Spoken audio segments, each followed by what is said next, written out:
रात का सन्नाटा हर पल और गहरा होता जा रहा था। बस नंबर 777 बिना रुके तेजी से आगे बढ़ रही थी। बस के बाहर सिर्फ घना जंगल था। तभी अचानक ड्राइवर ने जोर से ब्रेक लगाया। पूरी बस झटके से रुक गई। सभी यात्री घबरा गए। क्या हुआ? बस क्यों रोक दी? कोई जवाब नहीं मिला। ड्राइवर बिल्कुल शांत बैठा रहा। कुछ पल बाद उसने धीमी आवाज में कहा, एक यात्री अभी बाकी है। बस में बैठे सभी लोग हैरानी से एक दूसरे को देखने लगे। रोहन ने खिड़की से बाहर देखा। चारों तरफ सिर्फ अंधेरा, बारिश की बूंदें, हवा में झूमते पेड़ और दूर कहीं उल्लू की आवाज। सड़क पर कोई इंसान दिखाई नहीं दे रहा था।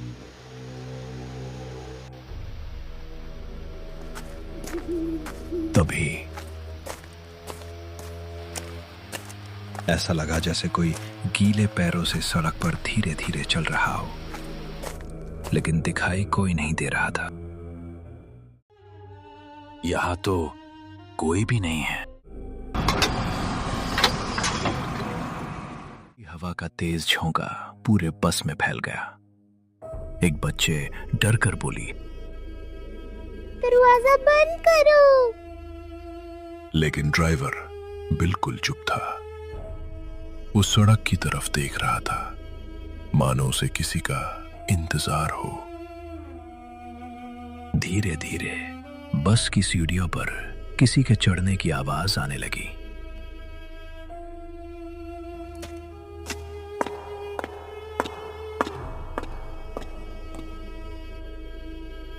हर कदम के साथ सीढ़ियां हल्की हल्की नीचे दब रही थीं, लेकिन वहां कोई दिखाई नहीं दे रहा था।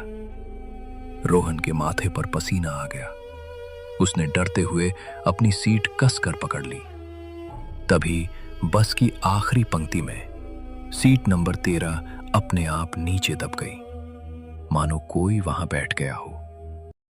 पूरी बस में सन्नाटा छा गया। बस के अंदर अजीब सी खामोशी फैल चुकी थी। इंजन की घरघराहट और बाहर गिरती बारिश की आवाज के अलावा कुछ सुनाई नहीं दे रहा था। रोहन बार बार पीछे मुड़कर सीट नंबर 13 की ओर देख रहा था। उसे सीट खाली दिखाई दे रही थी, लेकिन उसका दिल मानने को तैयार नहीं था। अचानक कंडक्टर अपनी सीट से उठा। उसके हाथ में पुरानी पीतल की टिकट मशीन थी। हर कदम के साथ उसके जूतों की आवाज पूरे बस में गूंज रही थी।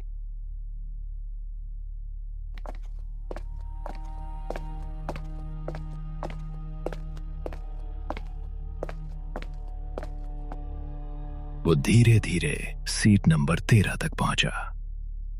बस के सभी यात्रियों की नजरें उसी पर टिक गईं।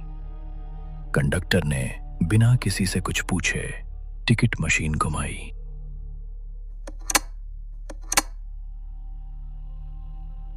एक टिकट बाहर निकला। उसने हवा की ओर हाथ बढ़ाया और बोला, आपका टिकट हमेशा की तरह। रोहन ने ध्यान से देखा। कुछ भी दिखाई नहीं दे रहा था, लेकिन अगले ही पल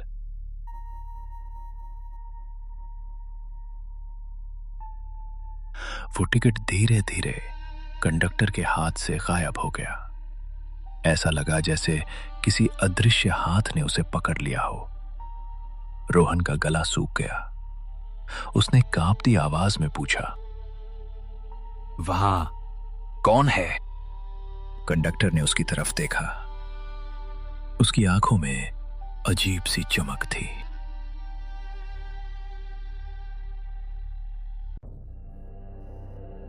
कुछ यात्रियों को देखने के लिए आंखें नहीं, किस्मत चाहिए। एक महिला ने भगवान का नाम लेना शुरू कर दिया। एक छोटा बच्चा अपनी मां का हाथ कसकर पकड़ चुका था।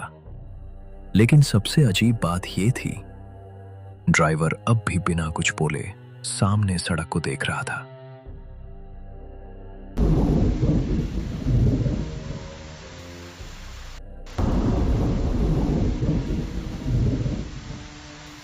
मानो उसे पहले से पता हो कि आगे क्या होने वाला है। उसी समय बस की सभी लाइटें एक साथ 3 बार झपकी।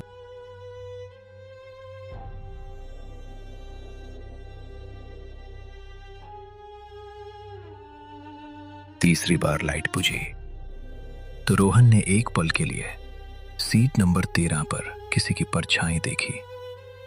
एक लंबा दुबला आदमी जिसका चेहरा पूरी तरह अंधेरे में छिपा हुआ था। रोहन घबराकर खड़ा हो गया, लेकिन अगले ही पल लाइट वापस आई और सीट फिर से खाली थी। रोहन ने अपनी आंखें मल ली। उसे समझ नहीं आ रहा था कि उसने जो देखा वो सच था या डर ने उसका भ्रम पैदा कर दिया था। तभी बस के पिछले हिस्से से किसी के धीमे धीमे हंसने की आवाज आई। आवाज इतनी धीमी थी कि लगता था जैसे कोई बिल्कुल कान के पास खड़ा होकर हंस रहा हो। रोहन ने पीछे देखा। सभी यात्री अपनी अपनी जगह बैठे थे।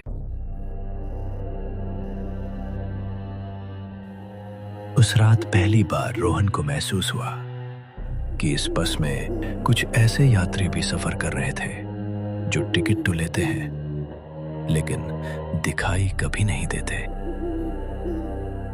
उस रात रोहन को यह नहीं पता था कि बस नंबर 777 का असली सफर अभी शुरू हुआ है। जो उसने देखा वो सिर्फ शुरुआत थी, क्योंकि अगले ही पल इस बस का सबसे बड़ा रहस्य उसके सामने आने वाला था।